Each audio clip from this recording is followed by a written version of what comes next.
Azul Flawen. Bonsoir tout le monde. Merci d'être là pour ce nouveau café littéraire de l'impondérable.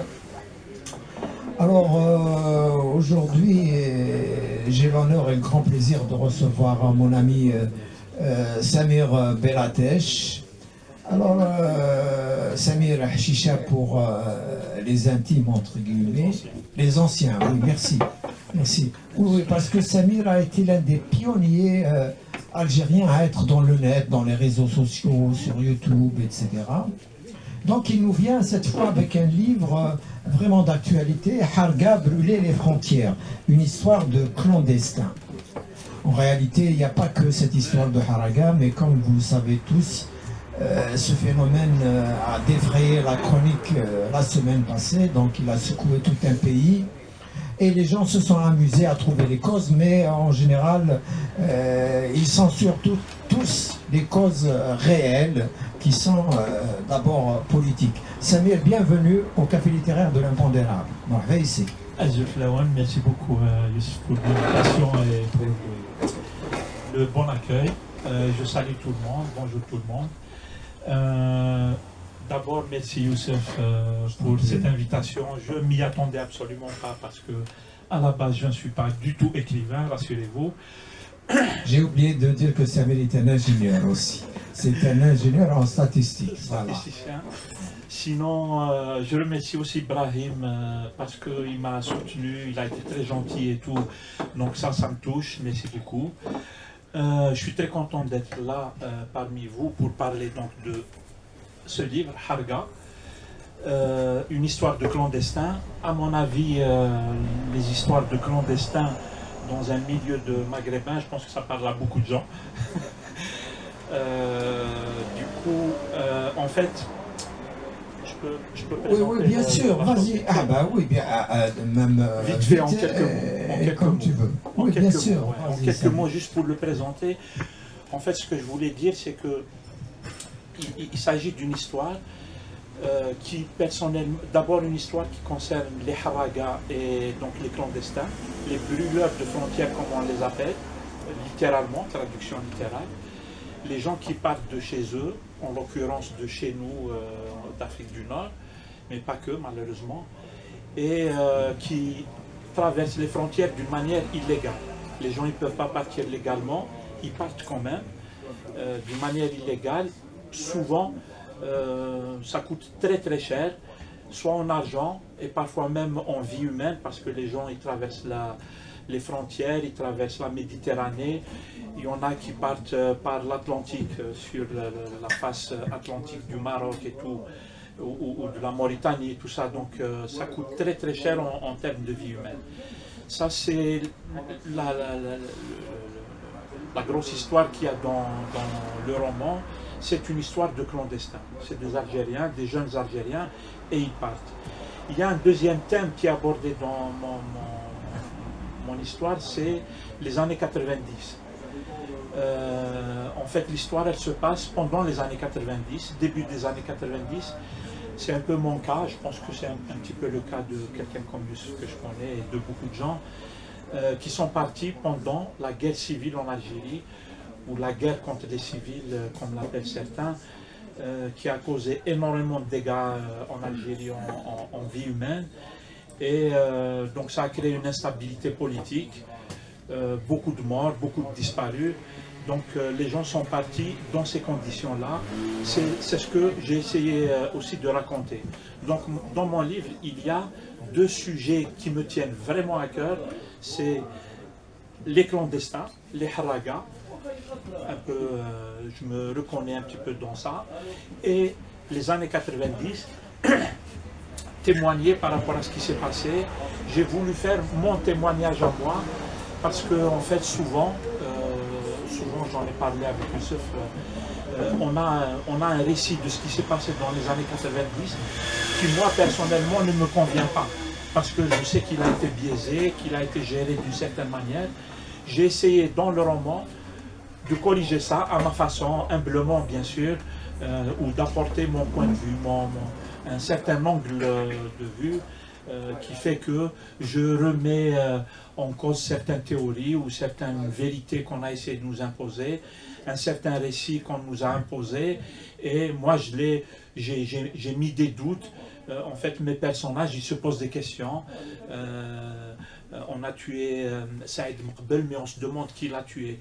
On a tué le poète, comment il s'appelle, Tahar Djaoud. Voilà. Et ben, mon personnage, il se demande, il se dit, oui, mais qui l'a tué? Pourquoi ils l'ont tué? C'est quoi le but, etc. C'était l'occasion de revenir sur tous ces sujets. En gros, c'est cela l'histoire du roman. Et Youssef, si tu me permets juste un dernier mot. Bien sûr, non, tu prends ton temps. C'est gentil.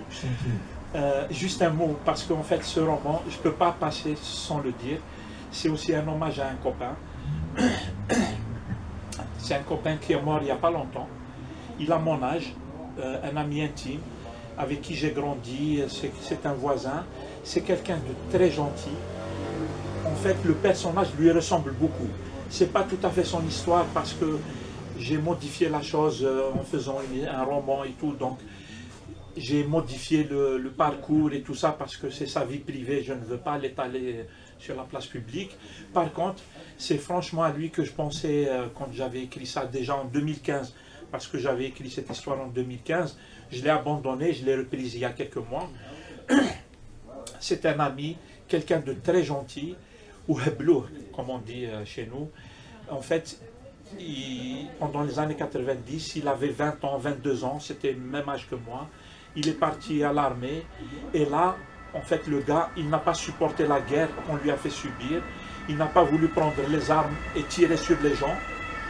Il n'aimait pas du tout ça, en fait.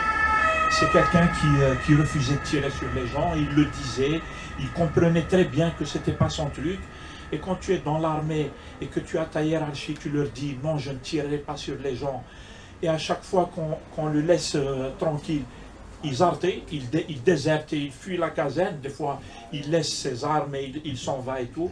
Ben, ils l'ont torturé, ils l'ont mis dans les cachots, ils l'ont torturé littéralement, toutes sortes de tortures que moi je connais par cœur, je connais son histoire par cœur parce qu'il m'a tout raconté, le pauvre. Eh bien, il est devenu malade mental. Il a perdu ses esprits. Il est devenu très malade. Quand il est revenu au village, en fait, j'étais son copain, comme on était une petite clique. Tous les soirs, il me racontait ce qu'il a vécu. Comment ils l'ont torturé, comment ils l'ont frappé. Je leur ai dit, ils m'ont dit et tout. Son histoire, elle m'a marqué et j'ai voulu un petit peu la rapporter. Faire bien. Personne Samir, je peux te dire que cet exemple n'est pas un cas isolé. Et comme dans toutes les guerres, bien sûr, comme dans tous les conflits, les séquelles physiques et psychologiques restent pendant de longues années. Et ces séquelles sont nombreuses, bien sûr. Alors, tu as bien fait parce que tu apportes effectivement, comme tu viens de le dire, un autre son de cloche qui se rapproche plus de la réalité que tous les schémas, toutes les histoires entretenues par les régimes en place et qui sont, mine de rien, uniquement de la propagande dans bien des cas. Mais ton livre dépasse aussi beaucoup de choses et c'est aussi un regard, après des années, sur le vécu de ces haragas qui se retrouvent en Europe, dans une Europe qui se ferme, qui devient raciste, n'est-ce pas? Absolument. En fait, c'est dans la deuxième partie du roman. Les haragas, les personnages du roman, en fait, ils sont trois. Il y a le personnage principal, Brahim. C'est mon personnage que j'ai essayé de suivre, accompagné par ses deux copains. Ils sont partis en Espagne. Toute une aventure, il y a des gens qui sont morts en mer quand ils ont essayé de traverser. C'était très dur et tout. Arrivé en Espagne, ben, commence la vie du haraga, du clandestin, qui se transforme en exilé. Parce qu'il commence sans papier. Donc on les voit un petit peu quand ils essaient de s'en sortir, ils font des petits boulots, ils travaillent sans papier, ils sont contrôlés tout le temps, ils sont exploités par des gens sans morale. ils sont sous-payés, etc. Ensuite, moi j'ai voulu faire des personnages qui allaient s'en sortir. J'ai pas envie de faire des personnages qui ne s'en sortent pas, j'ai envie de rester positif. Et du coup, ils tenaient absolument à sortir de la situation, des difficultés dans lesquelles ils étaient. Ils s'étaient accrochés. Et c'est des jeunes, ils ont fait des études, il y a un informaticien, un autre il est médecin, et mon personnage principal, il a fait de la littérature et tout. Ils ont fait tout pour s'en sortir en faisant des études. Donc ils se sont accrochés, ils ont essayé de faire des études et tout. Ils commencent à s'en sortir. Sauf que ils étaient confrontés à la situation qu'on vit, je pense que tout le monde la connaît, de notre vie ici en Europe, qui est une vie très difficile pour des Maghrébins, pour des Africains, pour des gens qui sont soit sans papier, soit issus comme ça des pays d'Afrique du Nord, où on n'est pas bien accueilli, on va dire, où ça se passe très mal au boulot, où en tant qu'ingénieur informatique, on va juste cantonner à des petits boulots de petites choses, etc. Alors que le personnage, il est très bon en informatique, il pourrait faire chef de projet et tout, ben on ne lui donne pas. Le médecin, pareil, il veut faire chirurgie cardiaque, ben il est maghrébin et tout, donc on lui dit mais non, tu vas aller faire telle médecine et tout. C'est plus dans ton profil de maghrébin, d'étranger. Donc il débarque dans une Europe, déjà dans les années 90, c'était très difficile. Et comme on discutait tout à l'heure avec Youssef, en fait, les choses, elles se sont nettement aggravées depuis. Beaucoup plus grave, la situation est beaucoup plus grave maintenant, où l'extrême droite, elle est aux portes du pouvoir, ici en Europe, ici en Occident.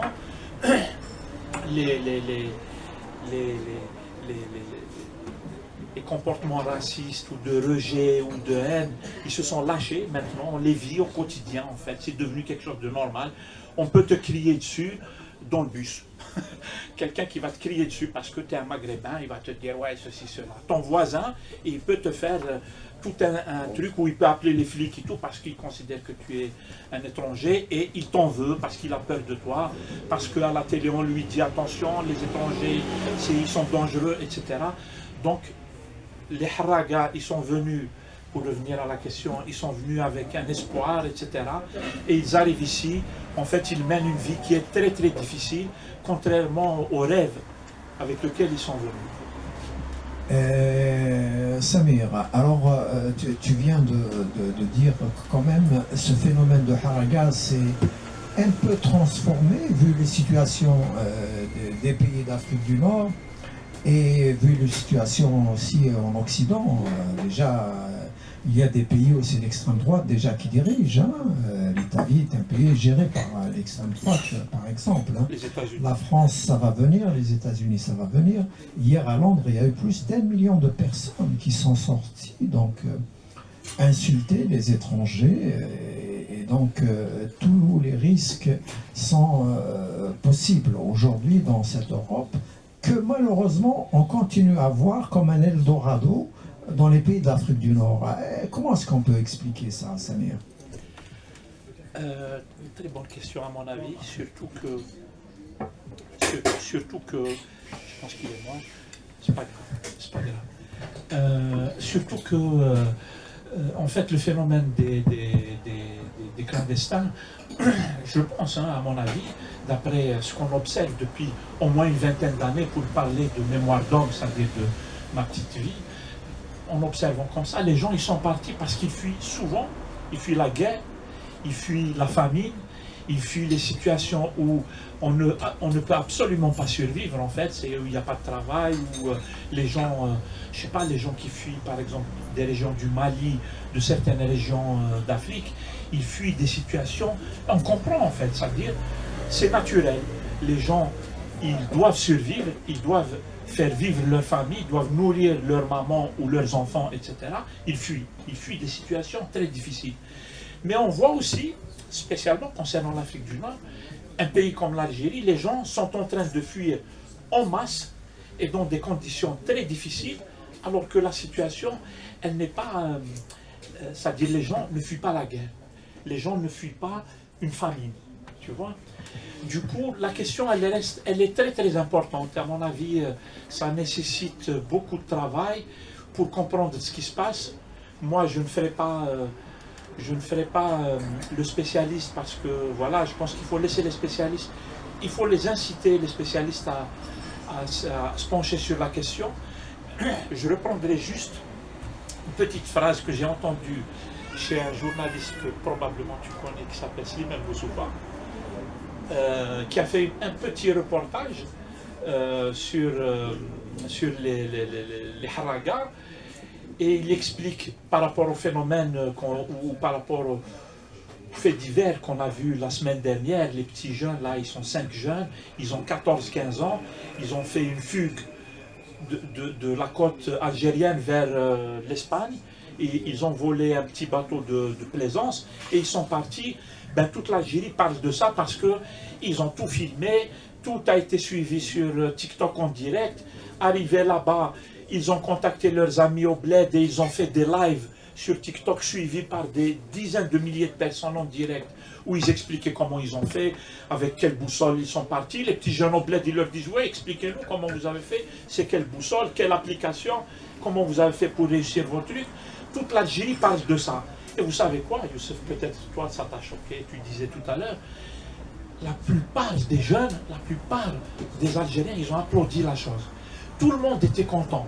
Tout le monde a dit: oh là là, c'est comme si c'était moi qui étais sorti. C'est-à-dire, les gens l'ont vécu comme si c'était eux. Et là, on est dans... C'est incroyable. Qu'est-ce qui fait que les Algériens, ils partent de cette manière, dans cette situation-là? Eh bien, comme dirait Youssef Boussoufa, le journaliste qui a fait un petit reportage sur ça, il dit: c'est un peu comme dans la forêt, les animaux, ils ont un instinct de survie et ils sentent un danger qui va venir. Quand il y a un tremblement de terre qui va se faire, les animaux sont les premiers à le capter. Ils ont un sixième sens qui fait qu'ils commencent à fuir avant même que l'événement se produise. Quand il y a un feu qui commence, les animaux de toute la forêt commencent à fuir parce qu'ils ont un instinct qui fait qu'ils ont capté le danger et ils fuient. Eh bien, les jeunes Algériens, c'est exactement la même chose. C'est comme si ils ont capté un danger grave et imminent. Il va se produire des choses tout de suite. Et ils fuient. Ils sont en train de fuir parce que c'est un instinct de survie. Voilà, moi je retiens cette explication. Très bien, Samir. Si tu permets, je donne la parole à nos amis. Hein. Oui. Pour des questions, l'idéal c'est que les questions soient courtes et précises. Et gentil.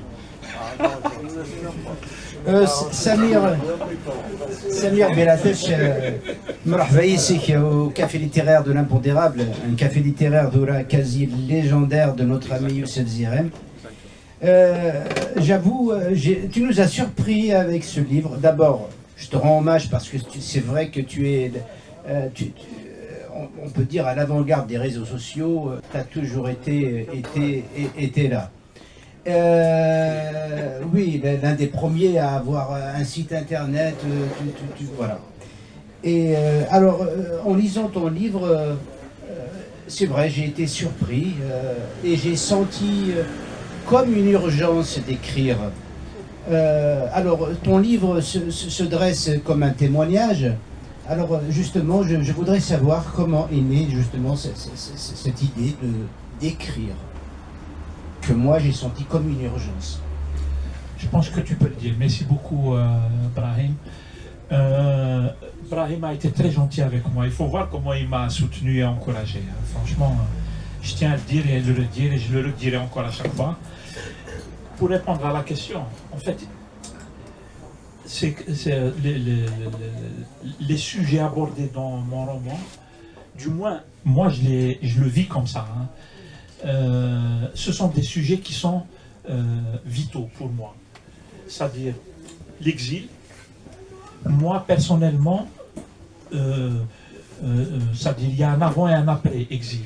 C'est un fait dans ma vie privée qui est le plus important depuis que je suis né. Depuis que je me suis exilé en France, etc. C'est quelque chose de très... Ça a changé ma vie, etc. C'est un phénomène dans mon quotidien qui est énorme. Du coup, j'ai voulu l'écrire et le mettre dans un récit. Ensuite, il y a la politique, c'est-à-dire ce qui s'est passé dans les années 90. Moi, personnellement, je suis un enfant des années 90, c'est-à-dire que j'étais à la sortie de l'adolescence, à l'âge de 20 ans, 1990, j'avais 20 ans. 1991, commence la guerre civile en Algérie, moi j'avais 21 ans. Donc, je l'ai vécu d'une manière très puissante, très forte, et ça m'a aussi marqué méchamment. Ce sont les deux sujets qui m'ont tellement marqué que j'ai voulu l'écrire, témoigner. Je me suis dit peut-être qu'il faut témoigner avant de mourir, parce que on peut se réveiller le lendemain et on n'est plus là, ça part très vite, et les écrits restent. J'ai vraiment voulu l'écrire, en plus de l'hommage que je voulais rendre à mon copain. Ça m'a vraiment touché parce que Heblo, ça y est, il est devenu malade mental. Il faut voir comment il était très malade quand il est revenu de l'armée, etc. Et surtout, il y a 1 an ou 2 ans maintenant, un peu moins de 2 ans, il est mort. Il est mort parce qu'il ne s'est jamais remis des années 90. Il était très malade en fait. Ça m'a vraiment touché, j'ai dit. C'est là que j'ai repris le texte que j'ai écrit en 2015, je l'ai repris, j'ai essayé de modifier pour ne pas garder sa vie privée, etc. Et je me suis remis à l'écrire. Voilà. Effectivement, il y a une urgence.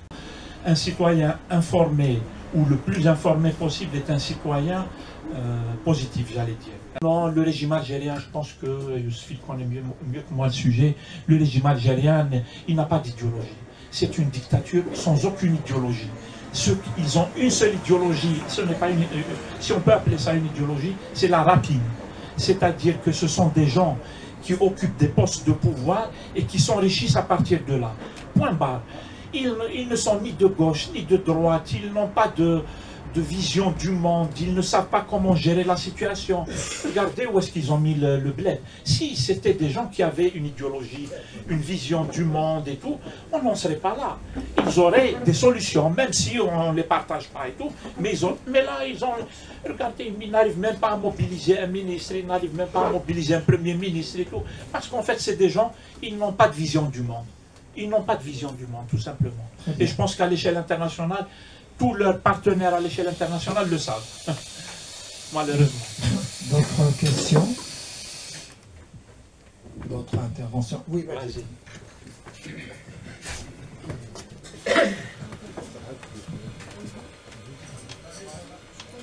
Bonsoir tout le monde. Samuel, merci pour ton travail, ce témoignage aussi. Samuel Ferrius, c'est aussi pour ce nouveau café littéraire, comme à chaque fois.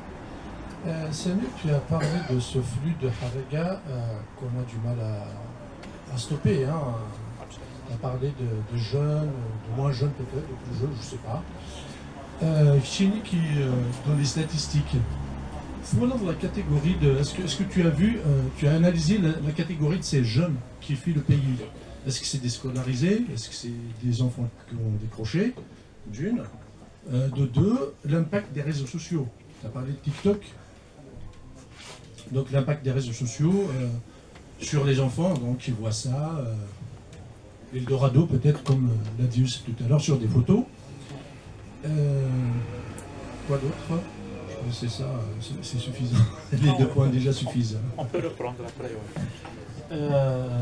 En fait, non, pour répondre sérieusement, franchement, je n'ai pas fait d'études statistiques, je n'ai pas consulté de statistiques sur ça, même si, personnellement, le sujet, il m'intéresse depuis très longtemps. Je vais te... C'est pas une réponse à ta question, mais je ne suis pas loin. En fait, moi, je me rappelle avoir vérifié les données des Nations Unies sur les haragas qui traversent la Méditerranée.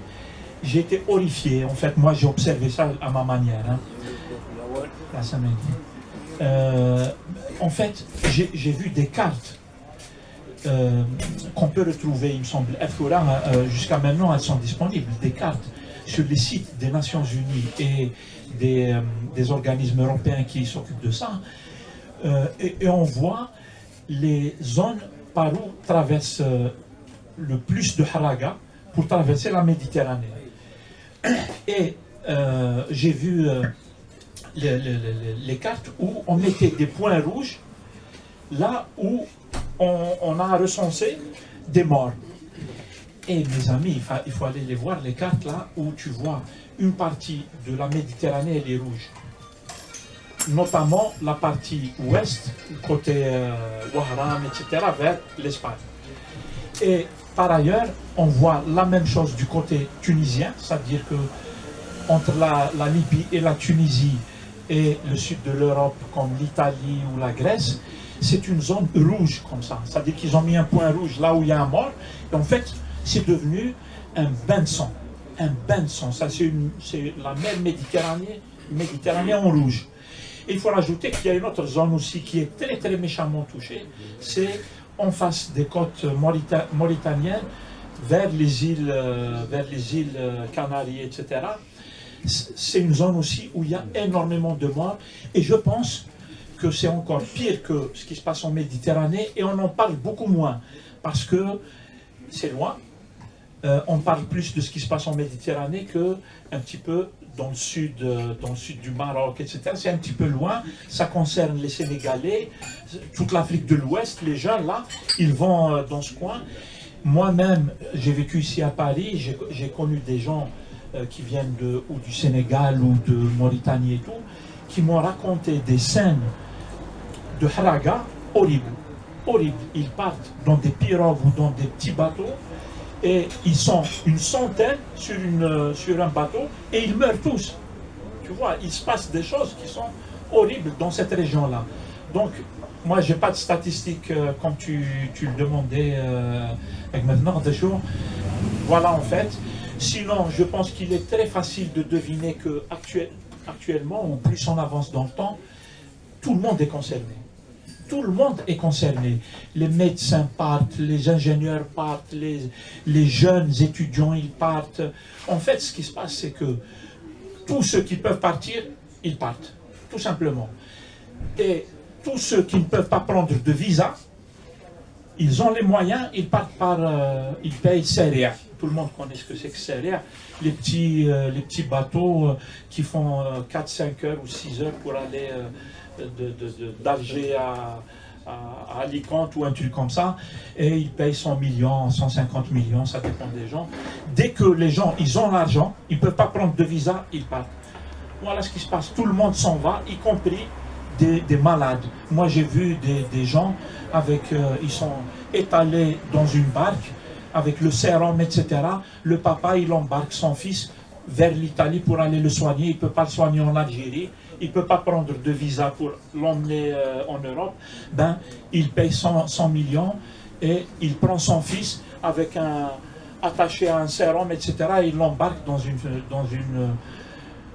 barque comme ça. C'est terrible à voir. Donc tout le monde s'en va. Tout le monde s'en va.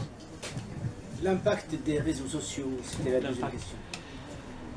Les réseaux sociaux, ça aussi, je pense que c'est une bonne question. À mon avis, les réseaux sociaux, ça permet, à mon avis, ça permet d'ouvrir les gens sur le reste du monde. Les Algériens ont été coupés du monde pendant des décennies. Les réseaux sociaux ont permis d'ouvrir les fenêtres sur le monde. Maintenant, les gens, je pense qu'on ne peut même plus dire, un peu comme ça se faisait dans les années 90 ou même avant, les immigrés, ils racontaient ce qu'ils voulaient aux gens du bled, et les gens du bled, ils croient, parce qu'ils n'ont pas le choix en fait. Si quelqu'un il revient tous les étés, il revient, et il peut raconter ce qu'il veut, les gens vont le croire. Maintenant, les jeunes au bled, ils savent tout ce qui se passe ici. Ils sont en live avec Barbès. À Alger, ils sont en direct avec Barbès, ils discutent. Une fois le matin, une fois l'après-midi, ils discutent avec ses amis. Donc il sait ce qui se passe là-bas, combien coûte le paquet de cigarettes qu'ils vendent en noir là, et il sait qu'un tel a été embarqué par les flics, il sait qu'un tel a été tabassé par les flics. Ils savent tout de ce qu'on vit ici. Les réseaux sociaux, je pense que ça a permis d'ouvrir le monde aux Algériens et aux jeunes Algériens, avec les implications que ça engendre. Je veux dire, à partir de là, voilà, les Algériens, ils savent ce qui se passe dans le monde, ils font avec. C'est-à-dire, ils ont l'info et ils font avec. Ils en font bon usage, j'allais dire. Le sujet des clandestins, il est devenu le sujet numéro 1 ici en Europe. Et c'est sur la base de ce sujet-là que l'extrême droite elle est en train de se faire un boulevard vers le pouvoir. Même si, bien sûr, il ne faut pas limiter ça à ce sujet, parce que je pense que c'est pas notre sujet. Ce qui se passe ici, c'est-à-dire il y a aussi la crise économique, l'appauvrissement des gens qui font que l'extrême droite, elle en profite pour aller au pouvoir. Mais on voit bien que le sujet des clandestins, des étrangers, etc., c'est le sujet numéro 1 ici en Europe ces dernières années. Et moi, je dirais que les Européens, ils doivent faire très attention s'ils croient que ce sont les dictatures qu'on a en Afrique du Nord, ou même ailleurs en Afrique, qui vont contribuer à gérer ce problème et tout, ben ils se trompent, mais lourdement. Les dictatures, les injustices, la violence politique, etc., elles créent les haragas, elles créent les clandestins. Il ne faut pas croire, les Européens, ils sont complices, les élites qui dirigent ici, ils sont complices des dictatures qui sont dans nos pays. Du coup, ils ont leur part de responsabilité dans ce qui est en train de se passer. Si on veut qu'il y ait moins d'immigrés clandestins, si on veut qu'il y ait moins de flux migratoires comme c'est en train de se passer, et c'est en train de déstabiliser les pays occidentaux, eh bien, il faut gérer autrement la relation avec les dictatures des pays du Sud. Il ne faut pas défendre, je ne sais pas moi, vous savez ce qui se passe en Égypte. Si tu es égyptien et que tu prononces un seul mot politique et tout, mais t'es mort. En Égypte, la torture, les prisons, on exécute les gens, il y a des exécutions de politiques, etc. Donc qu'est-ce qui se passe? Les gens, ils fuient. Eh bien, les Égyptiens, ils fuient en masse. Un peu comme les Algériens, les Libyens, et les Tunisiens, et les Marocains, etc. Donc voilà, effectivement, les dictatures ne sont pas une solution, c'est eux le problème. Quand on discute souvent avec Abdou, on essaye de comprendre les choses. On peut juger, on peut apporter son point de vue, parce qu'on a tous des points de vue, etc. Mais il est beaucoup plus intéressant d'essayer de comprendre les choses. Qu'est-ce qui explique les choses? Chacun son jugement, chacun son vécu, chacun son angle de vue et tout. Mais le mieux, c'est de comprendre les choses. Je voudrais bien te remercier d'abord pour l'écriture de ces livres, même si on aura peut-être l'occasion de revenir sur pas mal de détails. Voilà, c'est un témoignage, c'est important qu'il y soit. Il a Villiers. Pour replonger dedans, je voudrais bien. Je suis surpris à chaque fois dans la lecture. Tu as choisi Vgaïef. Quand je plonge dans le récit, etc., je retrouve des éléments. Après 2 secondes, quand je retrouve Vgaïef, je suis un peu surpris. Et je copie Willow, Youssef. C'est mon exemple. Et donc, Youssef a d'Afugay, en fait, c'est très simple. Je suis de Béjaïa. L'histoire, c'est-à-dire, il y a un bout de l'histoire qui est un peu moi-même. C'est-à-dire, moi, je me reconnais dans le personnage de Brahim. Pas tout. C'est pas tout à fait moi. Il y a des choses dedans qui ne sont pas du tout moi, en fait. C'est un personnage, je lui ai collé dessus des choses, etc. Mais il y a un bout de moi. Et il est de Béjaïa comme moi. Et du coup, voilà, c'est-à-dire, franchement... Pour ne pas oublier, Samir, merci d'avoir cité un de mes livres qui se lit sous le menton. Tu as vu que j'ai forcé un petit peu quand même, parce que c'est un roman. Du coup, effectivement, j'ai cité son roman en disant que c'est un roman qui se lit sous le manteau, c'est-à-dire qui se distribue sous le manteau, parce que, ce qui est vrai à Youssef, parce que c'est un roman qui dénonce ce qui se passe. C'est un roman, un des premiers, si je ne m'abuse. Samir, pour être dans le vrai, c'est un essai, hein, c'est pas un roman. Algérie, la guerre des ombres, mais tu as entièrement raison. Ce livre, il n'y a aucun, il est sorti en novembre 2002 à Bruxelles. Il n'y a aucun média, écoute bien, nous sommes en 2025. Il n'y a aucun média algérien qui en a parlé jusqu'à aujourd'hui.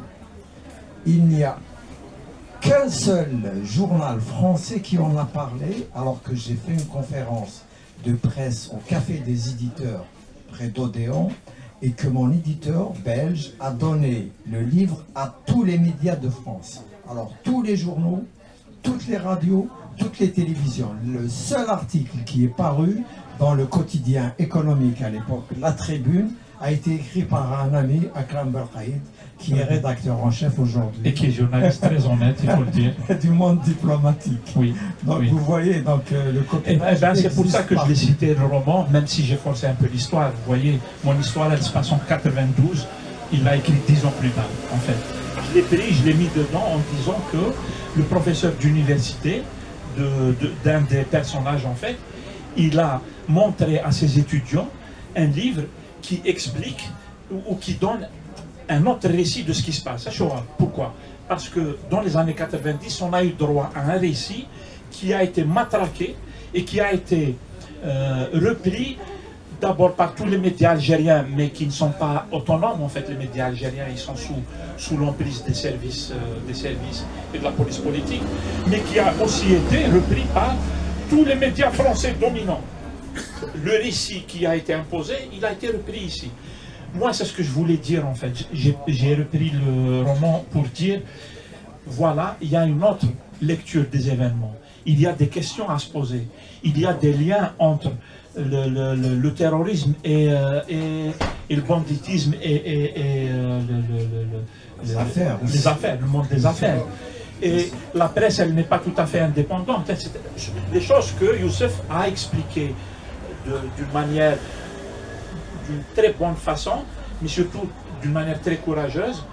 Et donc il a expliqué ça. C'est pour ça que je l'ai cité, même si je vous dis... Oh, tu as cité le roman, hein, tu ne m'as pas cité, moi. Hein, j'ai cité, et je n'ai pas donné le nom. Je n'ai pas voulu te mettre dans mon truc. Il n'y a pas de souci. Je pense que les gens qui sont informés, ils ont tout de suite compris.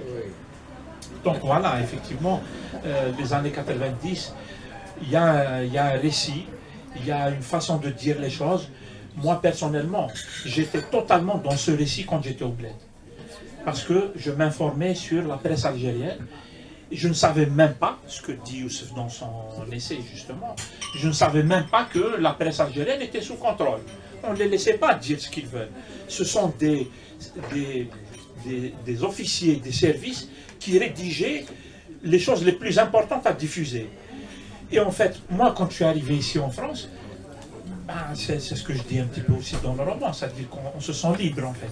On sort d'une dictature, on se retrouve dans un pays où on a le droit de réfléchir, de penser, d'aller dans les bibliothèques, ouvrir les livres. Eh bien, qu'est-ce que j'ai fait? J'ai ouvert tous les livres que je pouvais ouvrir, sans exception. J'ai essayé d'être exhaustif. J'ai lu tous les témoignages qui se sont faits par rapport à la guerre des années 90. Tout ce que les gens ont raconté. Que ça me plaise ou pas, j'ai lu tout. Et en fait, je me suis fait mon idée. Et en fait, on nous a berné, en fait. On nous a raconté une histoire qui n'est pas tout à fait vraie, même si, bien sûr, comme toutes les bonnes propagandes et comme toutes les bonnes manipulations, il y a du vrai dedans. Mais c'était aussi beaucoup de faux. Et moi, j'ai essayé de le dire dans mon roman en disant... Tu as bien il faut se poser des questions. Samir. Alors, le roman de Samir, il n'a pas d'exemplaire à dédicacer, mais on peut le commander sur Amazon. Alors, Samir, il suffit de scanner ça. Voilà. Alors, le lien sur Amazon, il est là. Est-ce qu'on a oublié quelque chose, Samir? Un mot de la fin. Vas-y. Attends, excuse-moi. Hein, parce que vas-y. J'avais pris note et je me suis dit, il ne faut pas que j'oublie ça, il ne faut pas que j'oublie ça.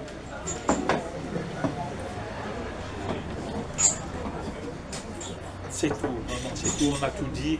En fait, non, juste un dernier mot, c'est juste vous remercier franchement pour votre accueil.